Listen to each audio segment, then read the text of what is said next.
हमारा वीडियो है अध्याय 3 का भाग 3, जिसमें हम करेंगे मेंडल के वंशागति के नियम और उनके महत्व। तो मेंडल के मुख्य 3 नियम हैं। मेंडल ने वंशागति के 3 नियम दिए: प्रभाविता का नियम, पृथक्करण का नियम और स्वतंत्र अपव्यूहन का नियम। तो सबसे पहले प्रभाविता के नियम को हम जान लेते हैं। एक बार मैं पढ़ देता हूं, फिर समझा दूंगा आपको। जब किसी लक्षण के लिए विपरीत समयुग्मजी, अब आप समयुग्मजी समझते हो कि कोई भी जीन है तो वो जोड़े में रहते हैं, और जोड़े में जब दोनों जीन समान हो, या तो दोनों ही प्रभावी हों या दोनों ही अप्रभावी हों, तो ऐसे युग्मजी को क्या बोलते हैं? समयुग्मजी। जब किसी लक्षण के लिए विपरीत समयुग्मजी पादपों के बीच संकरण करवाया जाता है तो प्रथम पीढ़ी में प्रकट होने वाले लक्षण प्रभावी और प्रथम पीढ़ी में प्रकट नहीं होने वाले लक्षण अप्रभावी कहलाते हैं। प्रथम पीढ़ी में प्रभावी लक्षण उत्पन्न होना ही प्रभाविता का नियम है। प्रभावी लक्षण होना ही प्रभाविता का नियम है। उदाहरण के तौर पर हम ले लेते हैं, जैसे समयुग्मजी लंबे। अब समयुग्मजी लंबे कैसे होंगे? टी और समयुग्मजी बोने, यानी कि स्मॉल टी और स्मॉल टी। समयुग्मजी मतलब दोनों एक जैसे, और लंबे का मतलब बड़े टी और बोने का मतलब छोटे टी। क्योंकि मैंने आपको बताया था कि लंबाई में जो लंबापन है वो प्रभावी लक्षण है और बोनापन है वो अप्रभावी लक्षण है। अब देख लेते हैं कि ये प्रभाव अपना कैसे दिखाते हैं। जैसे हमने शुद्ध लंबे पादपों का बोने पादपों के बीच संकरण करवाया, तो यहां पर जब क्रॉस करवाया तो ये कौन सी है? पी पीढ़ी, यानी पेरेंट पीढ़ी है। यहां पर आप लिख लेना पी, ये डैश लगाकर, गोले तो मत बनाना, परंतु ये पी लगा के डैश लिख लेना। इसके बाद जब ये टी स्मॉल टी और स्मॉल टी बने तो इसके आगे आप लिख लेना युग्मक लिख लेना। तो यहां पर जो प्रथम पीढ़ी बनी है ये है प्रथम पीढ़ी, ये है F1 पीढ़ी।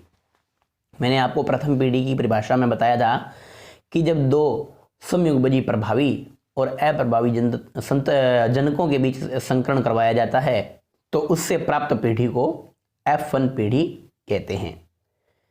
तो इसमें देखिए कैसे कि भाई हमने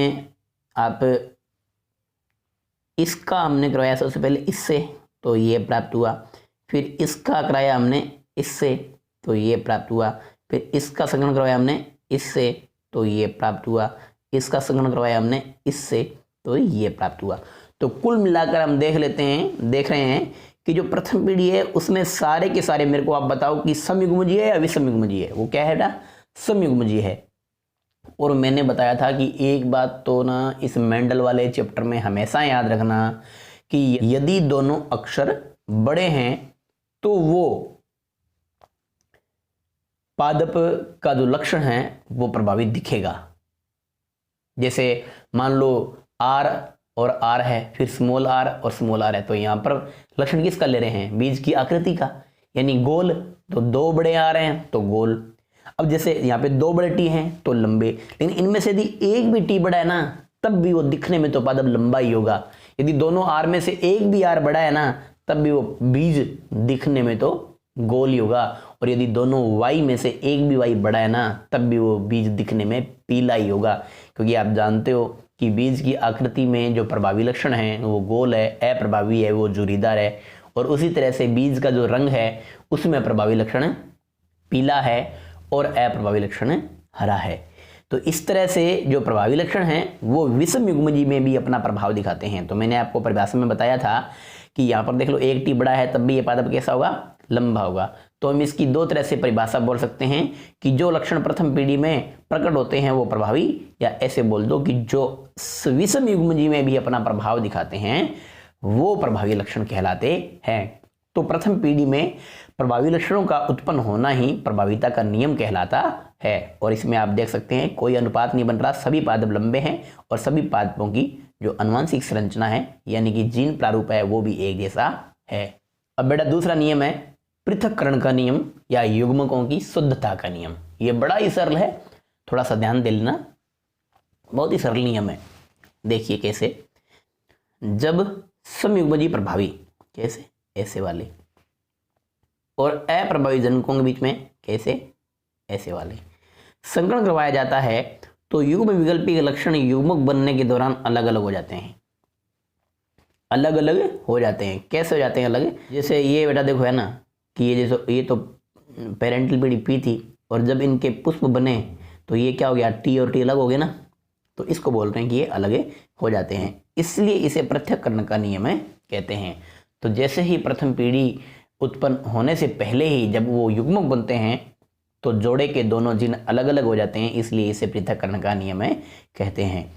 और प्रथम पीढ़ी में अलग अलग ही रहते हैं, परंतु प्रथम पीढ़ी के सदस्यों का आपस में संकरण करवाया जाता है तो द्वितीय पीढ़ी में लक्षण पुनः प्रकट हो जाते हैं। प्रथम पीढ़ी में साथ रहते हुए ये एक दूसरे से प्रभावित नहीं होते, प्रदूषित नहीं होते, संदूषित नहीं होते, और अपने लक्षणों को पूर्ण शुद्ध रूप में बनाए रखते हैं, इसलिए इसे युग्मकों की शुद्धता का नियम भी कहते हैं। कैसे ये अलग होते हैं, कैसे ये अपनी शुद्धता रखते हैं, आइए जानते हैं सारणी से।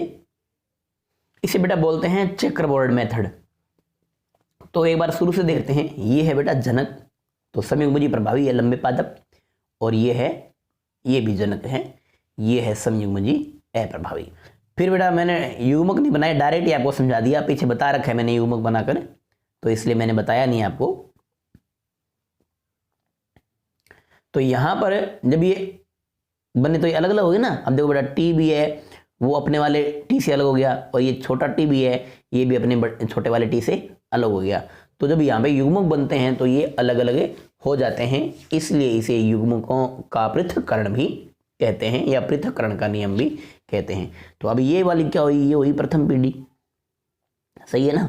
तो अब जो प्रथम पीढ़ी है इनमें कितनी संततियां बन गई? ये वैसे तो 4 नहीं बनती, बहुत सारी बनती हैं, परंतु हमने यहाँ पे 4 मान रखे हैं। तो इनमें से कोई 2 संतति ले लो आप, जो प्रथम पीढ़ी की सदस्य हैं, संतति उत्पन्न हुई है, इनकी संतानें उत्पन्न हुई हैं, उनमें से कोई आप 2 पादप ले लो। मान लो आपने ये और ये ले लिया, अब इनको ही जनक मानो, जैसे ऊपर वालों को माना था ना, इनको जनक मानो और इनको आपस में क्रॉस करवाएंगे। तो बेटा जैसे युग्मक बनाते हैं हम, देखो पहले युग्मक बना लेते हैं। इस वाला जो है ना, ये वाला, इसका ये और ये युग्मक बन गया, और इस वाला है ना, इसका ये और ये युग्मक बन गया। तो इसमें हमने इसको नर माना है, और इसको नीचे वाले को हमने मादा पादप माना है, या मादा पुष्प माना है, सॉरी मादा जननांग माना है। अब देखो इसमें बड़ा सरल है कि इसको इससे करवाया तो क्या हुआ, बड़ा टी और बड़ा टी, इसको इससे करवाया तो ये गया बड़ा टी और छोटा टी, फिर इसको इससे करवाया तो ये बड़ा टी और छोटा टी, फिर इसको इससे करवाया, ये इसको करवाया, तो बेटा ये दोनों ही छोटे आएंगे यहाँ पे। तो ये वाला टी बेटा दोनों छोटे हैं, तो ये पादप कितने हो गए, शुद्ध लंबे, और ये लंबे तो हैं परंतु शुद्ध रूप से नहीं है, क्योंकि दोनों लक्षण इनके समान नहीं है, और ये भी लंबे हैं। अब यहाँ पे बेटा शुद्ध बोने नहीं आएगा, क्यों नहीं आएगा? क्योंकि बोना तभी होता है जब शुद्ध होता है, जब दोनों टी छोटे होते हैं, स्मॉल होते हैं, तभी ये बोना होता है। तो हम बोने के आगे शुद्ध अशुद्ध नहीं लगाते। तो अब देखिए बेटा, ये पीढ़ी मेरे को बताओ कौन सी हुई, ये पीढ़ी हुई F2, क्योंकि F1 तो हो गई ये हो गई P जनक, और इसको हमने दोबारा जनक माना, अगली पीढ़ी लिए जनक माना। भाई माता पिता है, उनकी संतानें हुई, वो तो कभी माता पिता बनेंगे ना, तो वो बात है। तो प्रथम पीढ़ी की संततियां हैं, वो अगली पीढ़ी के लिए जनकों की तरह व्यवहार करेगी। तो यहाँ पर देखिए बेटा, यहाँ पे वहाँ पर तो कोई अनुपात नहीं आया था, यहाँ पे मैं आपको समझा रहा हूँ कि यहाँ पर देखो बेटा लक्षण प्रारूप आया है, वो लंबे और बोने के बीच में क्या अनुपात है। लक्षण प्रारूप का मैंने बताया था, जो लक्षण बाहर से दिख जाए। तो यहाँ पे 3 तो लंबे हैं। अब शुद्ध अशुद्ध का छोड़िए, देखने में ये तो पता नहीं लगता ना कि भाई कैसे अशुद्ध है कि शुद्ध है, देखने में लक्षण प्रारूप में सीधा ही पता लगता है कि लंबा है या बोना है, बस इतना ही। तो लंबे कितने आए, 3। 3 का मतलब ये नहीं कि 3 ही पादप आए, 3 का मतलब ये होगा कि 100 में से यदि सबको 25-25 माने तो 100 में से 75% क्या हो गए लंबे, और 25% क्या हो गए बोने। तो अनुपात क्या है बेटा, लंबे और बोने का 3:1। तो हम इसको कहते हैं, जो द्वितीय पीढ़ी है उसका लक्षण प्रारूप का अनुपात है 3:1। वैसे बेटा यहां पर देखो जीन अनुपात, जीन प्रारूप, तो जीन प्रारूप कैसे लेते हैं, जो पादप हैं उनके अंदर जो आनुवांशिक रचना है उनका अनुपात। तो यहाँ पर देखो एक तो जीन कैसा है, बड़ा टी और बड़ा टी, एक दो ये एक जैसे हैं, एक बड़ा और एक छोटा, और लास्ट वाले दोनों ही छोटे हैं, दोनों ही स्मॉल हैं। तो 3 प्रकार के जीन बने यहाँ पे, T T, T small T, small T small T. तो इसमें देखो कितने पादप आए हैं, 25% आए हैं शुद्ध लंबे, 50% आए हैं लंबे, और 25% आए हैं बौने, यानी अनुपात क्या गया, 1:2:1। तो इसलिए द्वितीय पीढ़ी का जीन प्रारूप का अनुपात क्या हो गया, 1:2:1। ये याद रखना, द्वितीय पीढ़ी में लक्षण प्रारूप का अनुपात 3:1 और जीन प्रारूप का अनुपात 1:2:1, 1:2:1।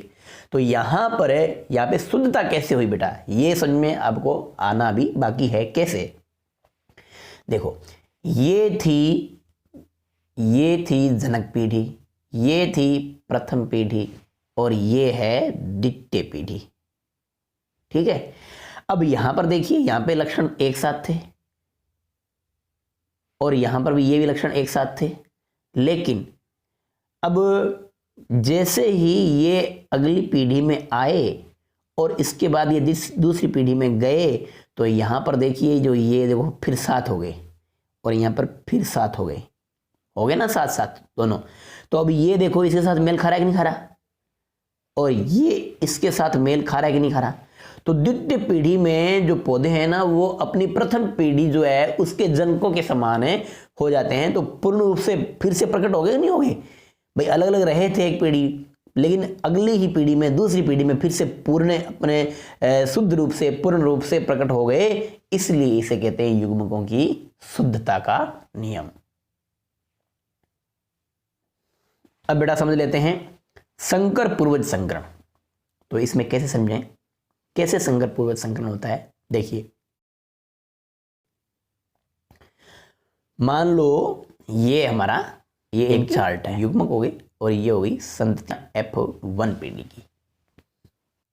संकर पूर्वज संकरण का मतलब होता है जब संततियों का संकरण जनकों के साथ करवाया जाए, जब संततियों का संकरण जनकों के साथ करवाया जाए, तो ऐसा संकरण क्या कहलाता है, संकर पूर्वज संकरण कहलाता है। तो यानी किसके बीच में, बड़ा टी और बड़ा टी और छोटा टी, इनके बीच में क्या हुआ है। तो देखिए टी और टी स्मॉल टी, इनके बीच में क्या हुआ है, संकरण हुआ है। तो इसको देख लेते हैं कैसे हुआ ये संकरण। देखो बड़ा टी और बड़ा टी, संकरण हुआ बड़ा टी और छोटा टी के बीच में। अब देखिए बेटा कि इसमें युग्मक बना लीजिए, इसका हुआ बड़ा टी, ये बड़ा टी, फिर इसका बना लीजिए युग्मक, इसमें एक बड़ा टी और एक छोटा टी। अब संकरण करवाइए। अब ये जनक कितने व्यवहार करने लग गए ना, हमने किस किस के बीच में करवाया है, ये तो थी प्रथम पीढ़ी की संतति और ये था जनक, इनके बीच में करवाया है। तो जब संततियों का संकरण, F1 पीढ़ी की संततियों का संकरण जनकों के साथ में हो जाए, तो इसे कहते हैं संकर पूर्वज संकरण। तो इसमें रिजल्ट क्या आएंगे देख लीजिए। देखो इसको इससे करवाया तो क्या हुआ, बड़ा टी और बड़ा टी, फिर इसका हमने करवाया इससे, तो क्या हो गया, ये बड़ा टी और छोटा टी, फिर इसको करवाया हमने इससे, तो क्या हुआ, बड़ा टी और बड़ा टी, फिर इसका करवाया हमने इससे, तो ये बड़ा टी और छोटा टी, टी और स्मॉल टी हो गए, टी और स्मॉल टी हो गए। अब इसमें देखिए ये दोनों बड़े टी हैं और ये भी बड़े हैं। तो अब देखो बेटा पादप तो सारे लंबे आए हैं इसमें, ठीक है। लक्षण प्रारूप क्या बने, लक्षण प्रारूप क्या बना, दिखने में सारे पादप लंबे। और जीन प्रारूप क्या बना, जीन प्रारूप क्या बना बेटा, देखो बड़े टी और अनुपात और बड़े टी और छोटे टी में, इसमें अनुपात क्या है, 1:1 का है। इसमें जो लक्षण प्रारूप लिखो आप, लक्षण प्रारूप, इसमें क्या लिखो बेटा, सभी लंबे। अब यहां पर लिख लेना बेटा नीचे जीन प्रारूप, इसमें क्या लिखोगे, इसमें जीन प्रारूप में ये और इसके बीच में जीन प्रारूप हम देख रहे हैं, तो यह गया 2:2 अब 2 से 2 कट जाएगा तो 1:1। तो संकर पूर्वज संकरण में लक्षण प्रारूप में सभी पादप लंबे और जीन प्रारूप आता है 1:1। इतना काम आपको संकर पूर्वज संकरण में करना है। नोट्स मैंने आपको बना के दे रखे हैं, जैसे मैंने बताया है, जैसे लिख रखा है मैंने, वैसे वैसे आपको बेटा लिखना है। अब आता है बेटा परीक्षण संकर संकरण। तो परीक्षण संकर संकरण में क्या होगा, मान लो ये चार्ट है, तो इसमें ये प्रथम ये पीपीडी है और ये F1PD है।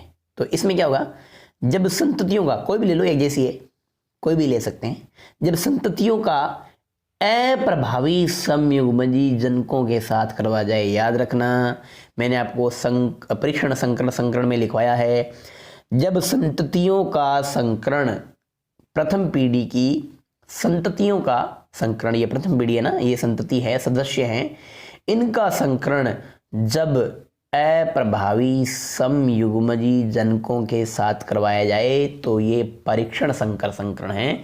और आइए देखते हैं इनके जीन प्रारूप और लक्षण प्रारूप के अनुपात क्या आते हैं। तो किस किस के बीच में है ये, टी स्मॉल टी और स्मॉल टी के बीच में है। चलो इसको देख लेते हैं आगे। इसमें है कौन कौन सा था बेटा, एक तो टी स्मॉल टी था और एक स्मॉल टी था। तो इसमें बेटा ये बन गई पी और इनको अलग किया हमने, ये टी फिर स्मॉल टी फिर स्मॉल टी फिर स्मॉल टी, तो ये बन गए युग्मक। यहाँ पे लिख लेना युग्मक, सारी सरणी में ऐसे लिखना आपको, जन को क्या लिखना है पी, इन क्या लिखना है युग्मक। अब वही बात आपको कराना है इसका संग्रहण, इसको इससे करवाया तो क्या आया टी स्मॉल टी, इसको इससे करवाया तो क्या आया टी स्मॉल टी, इसको इससे करवाया तो क्या आया स्मॉल टी, इसको इससे करवाया तो आया स्मॉल टी।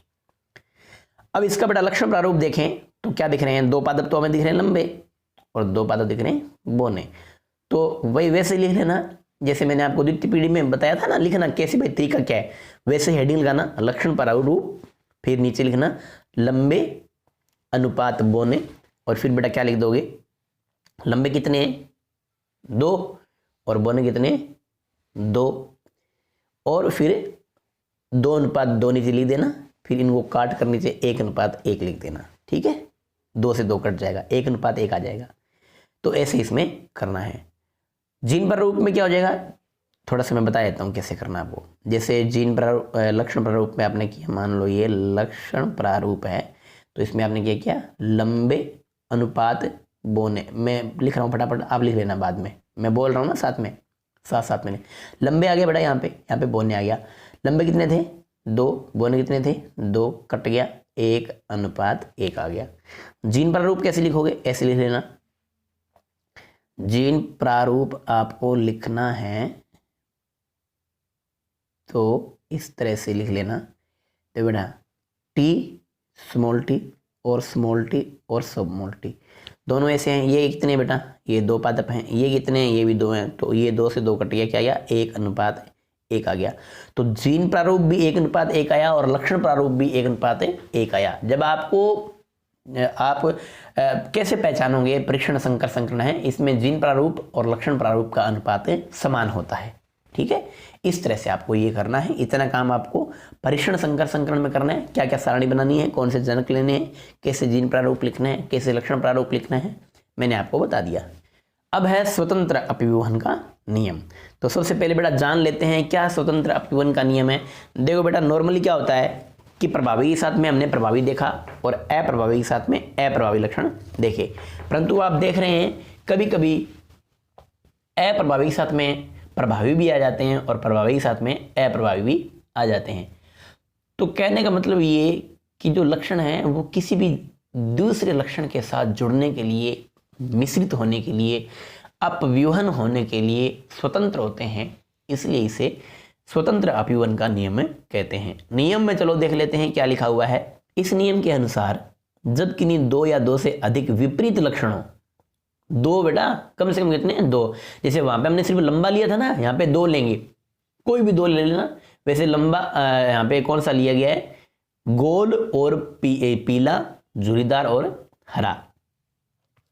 2 जोड़ी बोला है, 2 लक्षण नहीं बोला, 2 जोड़ी ऐसे लिख देना यहाँ पे बीच में।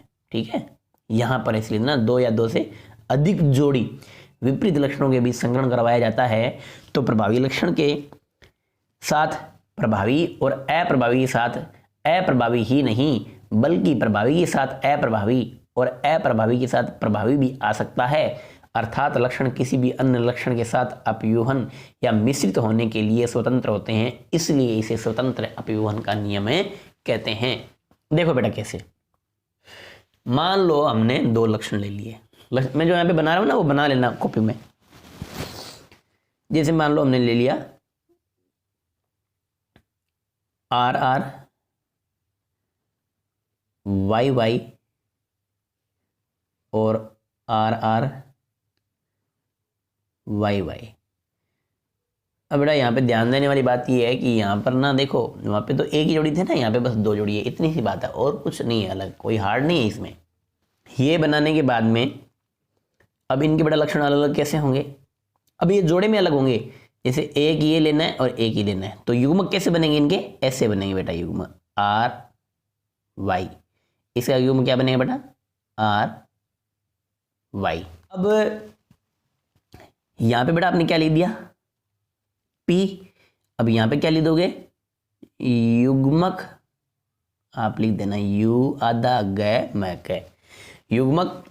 और इसके बाद में इनको ऐसे और ऐसे करके नीचे बेटा ऐसे तीर लगा देना, ऐसे बना देना ऐसे, और आगे नीचे क्या लिखोगे, मैं ऊपर लिख रहा हूँ वो नीचे जगह नहीं है तो मैं ऊपर लिख रहा हूँ, क्या लिखोगे, ये बेटा दोनों जगह जुड़ जाएंगे, ये वाले और ये वाले जुड़ जाएंगे, आर आर स्मॉल आर और वाई स्मॉल वाई।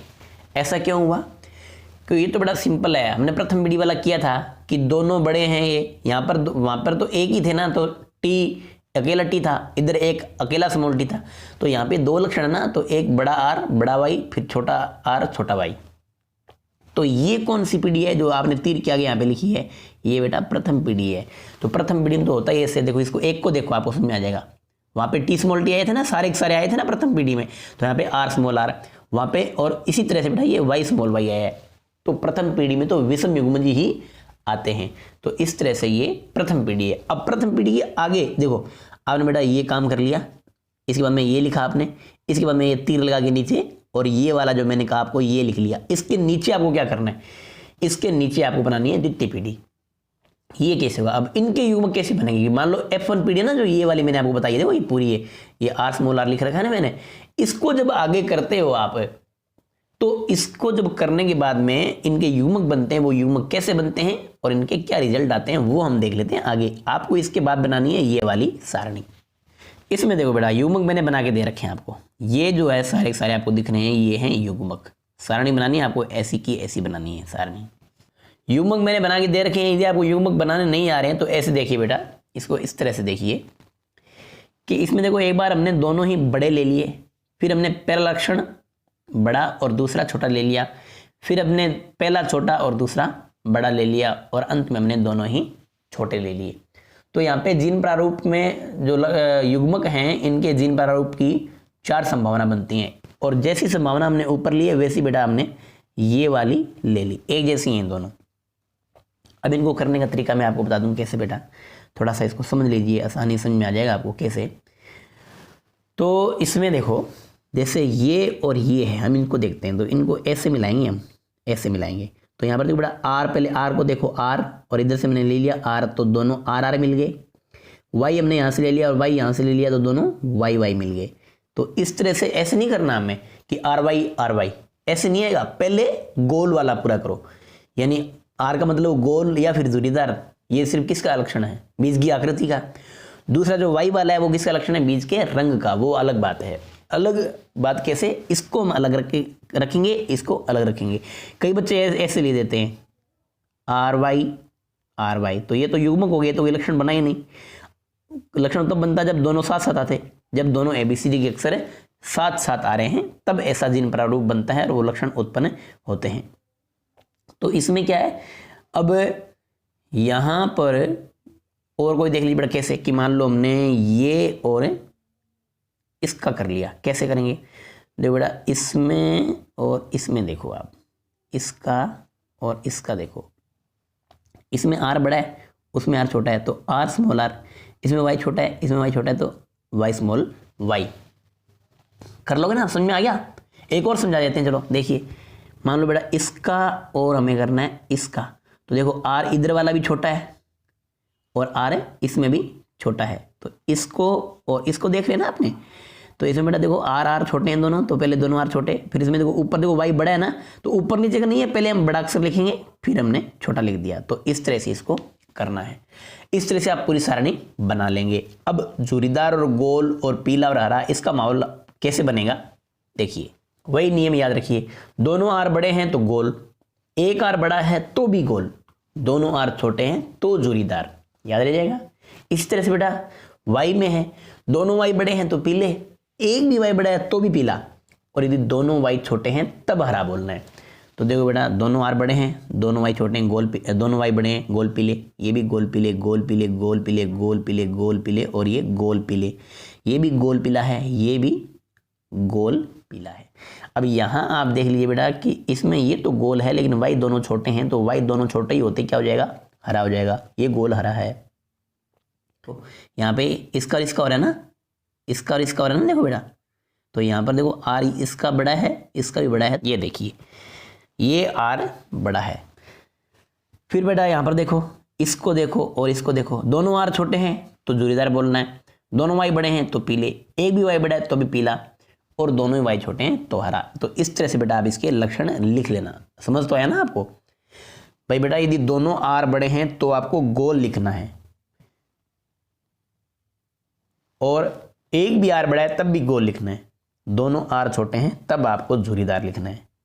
वैसे वाई में वाई दोनों वाई बड़े हैं तो पीला लिखना है, एक भी वाई बड़ा है तब भी पीला लिखना है, और दोनों वाई छोटे हैं तो हरा लिखना है। ये मैं क्या बता रहा हूँ, जीन प्रारूप से लक्षण प्रारूप लिखना बता रहा हूँ कि भाई इस ये है तो ये पौधा, ये तो जीन प्रारूप है, परंतु ये पौधा है जो दिखने में कैसे दिखेगा, इसके बीज दिखेंगे गोल पीले। ठीक है, तो इस तरह से आपको ये सारणी बनानी है। अब इसका बेटा क्या करते हैं, हमें लक्षण प्रारूप देख लेते हैं। तो लक्षण प्रारूप में बेटा हमने 4 ही प्रकार के लक्षण आ रहे हैं, या तो बीज गोल और पीला है, या गोल और हरा है, या जोड़ीदार और पीला है, या जोड़ीदार और हरा है। तो इन चारों लक्षणों को देख लेते हैं। अब देख लीजिए बेटा कितने पाते हैं गोल पीले के, 1 2 3 4 5 6 7 8 और 9। ये 9 पाते बेटा क्या है, गोल पीले हैं। गोल हरे कितने बेटा, देखो एक तो ये रहा, एक ये रहा, एक ये रहा, ये गोल पीला है, सॉरी गोल हरे हैं। तो गोल हरे कितने हैं, 3। जोड़ीदार पीले कितने बेटा, देखो ये देखो दिख रहा है ना आपको, मैं सारा दोबारा देखो, ये इतना ही, एक ये और एक ये, कितने जोड़ीदार पीले, 3 है, और जोड़ीदार हरा तो बेटा एक ही है, दिख रहा है आपको, नीचे नीचे दिख रहा है आपको, देखो ये वाला जो है एक ही है जोड़ीदार हरा। तो लक्षण प्रारूप देख लेते हैं कैसे होता है।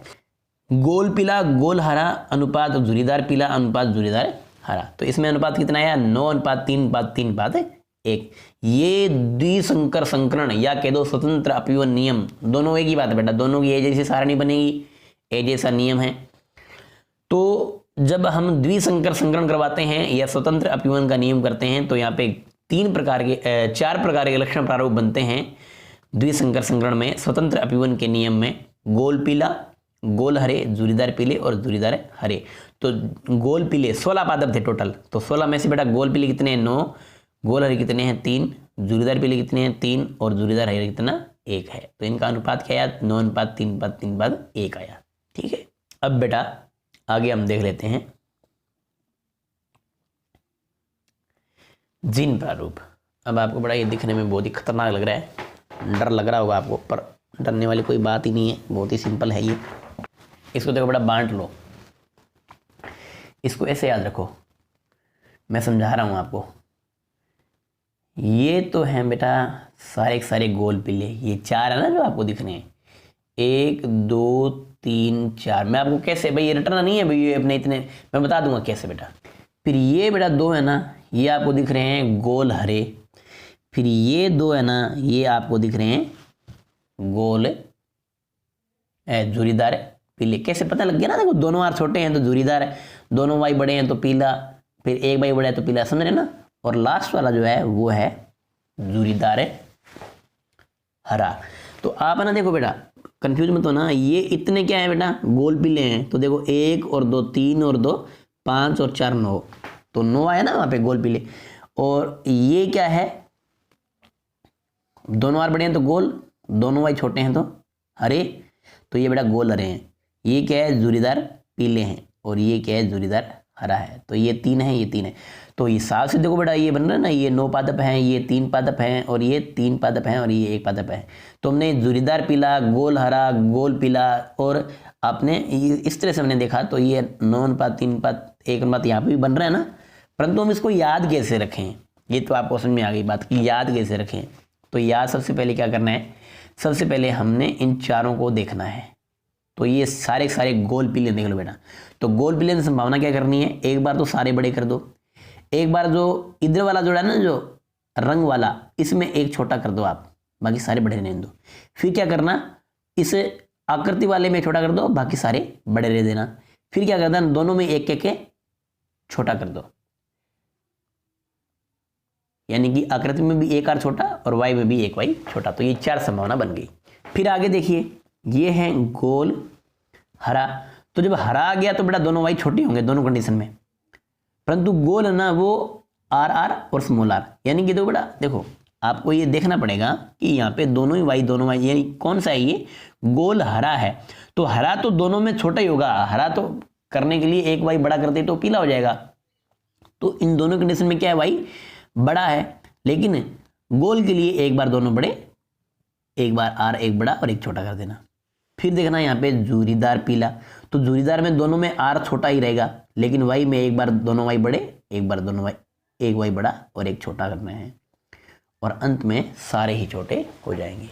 अब आप मान लो अनुपात भूल जाते हो, आपको याद नहीं रहता, ये तो आपने लिख लिया ऊपर वाला, तो इंग्लिश वाला तो, अब ये अनुपात याद नहीं रहता। तो इसके 2 तरीके हैं, या तो बड़ा इसका रट्टा मार लो, 1:2:2:4:1:2:1:1, या ऐसे कर दो 12:24:12:1, 12:24:12:1, ये तो रट्टा मार ली। चलो फिर मान लो कि आपने ये यहाँ पे लिख दिया और ये वाला यहाँ पे लिख दिया, तब गड़बड़ हो जाएगी, तब दिक्कत आएगी। तो इसको कैसे करें, सिंपल सा नियम बता रहा हूँ, ध्यान से समझ लेना। 2 नियम है, इनसे आप कर लोगे बेटा। कैसे, इसमें ऐसे देखना है कि यदि सारे ही संयुग्मजी हैं तब संभावना बनेगी 1, ठीक है। अब यदि इन दोनों में से, अब दोनों ही देखो बेटा संयुग्मजी है ना, समझ रहे हो ना मेरी बात है, देखो ये दोनों ही बड़े हैं, दोनों ही बड़े हैं, तो या फिर दोनों ही छोटे हैं तब भी वो संयुग्मजी है।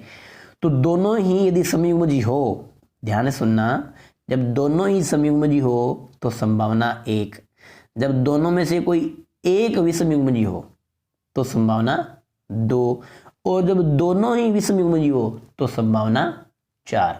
इतना ही याद रखना है बस, याद हो जाएगा ना। दोनों ही संयुग्मजी है, दोनों ही संयुग्मजी है तो संभावना 1, दोनों में से कोई एक विषमयुग्मजी है संभावना 2, और दोनों ही विषमयुग्मजी है तो संभावना 4। अब देखो कैसे बता रहा हूं बेटा, कैसे करना, कैसे आपको देखो, सारे संयुग्मजी है संभावना 1, एक विषमयुग्मजी है संभावना 2, इसमें बेटा एक विषमयुग्मजी है, एक तो संयुग्मजी है ना, तो संभावना 2, इसमें बेटा दोनों ही विषम है, विषम युग्मजी है तो संभावना 4। अब देखो सारे समयुग्मजी है ना भाई, ये दोनों बड़े हैं तो समयुग्मजी, दोनों छोटे तो समयुग्मजी, तो इसमें संभावना 1, इसमें एक विषमयुग्मजी है संभावना 2, इसमें सारे समयुग्मजी है संभावना 1, इसमें एक विषमयुग्मजी है संभावना 2, इसमें सारे समयुग्मजी है संभावना 1। समयुग्मजी प्रभावी है, प्रभावी का मतलब नहीं है, समयुग्मजी होना चाहिए बस। तो इस तरह से आपको ये जीन प्रारूप करना है। तो स्वतंत्र अपीवन के नियम का जीन प्रारूप आ जाता है 1:2:4:1:1:2:1:1:2:1। फिर भी आप यदि समझ में नहीं आता है आपको तो आप मेरे को जब अपना होमवर्क भेजो उस वक्त लिख देना, मैं बता दूंगा आपको। अब है मेंडल के नियमों का महत्व। तो क्या क्या महत्व है बेटा, देखिए पहली बात तो ये कि हानिकारक और घातक जीनों का पता लगाया जा सकता है मेंडल के नियमों के द्वारा, उनकी अभिव्यक्ति हो जाती है, ठीक है। दूसरा नियम है पृथक्करण के नियम से जीन संकल्पना की पुष्टि होती है। भाई जीन होते हैं, भाई जोड़े में रहते हैं, कि वो वंशागति होती है, कि वो अलग अलग हो जाते हैं, कि वो प्रभावी और अप्रभावी होते हैं। तो ये सारी संकल्पना हमें मेंडल के नियमों से पता लगती है। फिर अगला है पृथक्करण के नियम से हम जान पाते हैं कि जीन कोई दो लक्षणों को नियंत्रित करता है। जैसे लंबाई का है तो वो लंबेपन और बौनेपन को कर रहा है, बीज की आकृति का है तो वो गोल और झुर्रीदार को कर रहा है, यदि बीज की रंग की बात करें तो वो पीले और हरे लक्षण को नियंत्रित कर रहा है। तो इस बात का पता चलता है हमें मेंडल के नियमों के द्वारा। अगला है संकर संततियों में उत्पन्न नए लक्षणों का पता चलता है। कैसे? जब हम संकरण करवाना पहले बताया मेंडल ने, तो इससे हमें नई संततियों में जो उत्पन्न लक्षण हैं इनके बारे में हमें पता चलता है। इसके बाद देख लेते हैं संकरण की विधि से ही खराब लक्षणों को हटाया जा सकता है और अच्छे लक्षणों का नया जीव बन जाता है।